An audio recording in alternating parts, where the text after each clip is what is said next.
In this video, we're going to look at the intersection of a curve and a surface. So we want to know what points the helix, defined by the vector valued function sine of t, cosine of t, t, intersects the sphere x squared plus y squared plus z squared equals 5. So let's start with the equation of the sphere.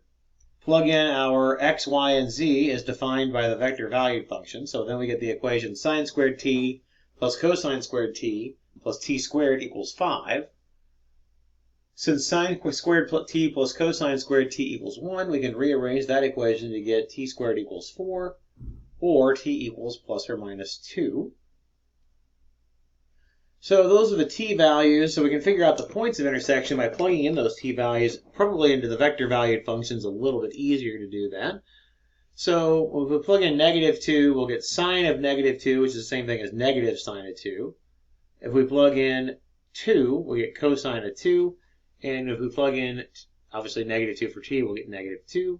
We should get the points negative 0.909, negative 0.416, and negative 2. And then when we plug in t equal to 2, we get sine of 2, cosine 2, and 2, which gives us basically the opposite of those 3 points. And we can see those points here. Here's one at the top of the sphere, and here's one at the bottom of the sphere.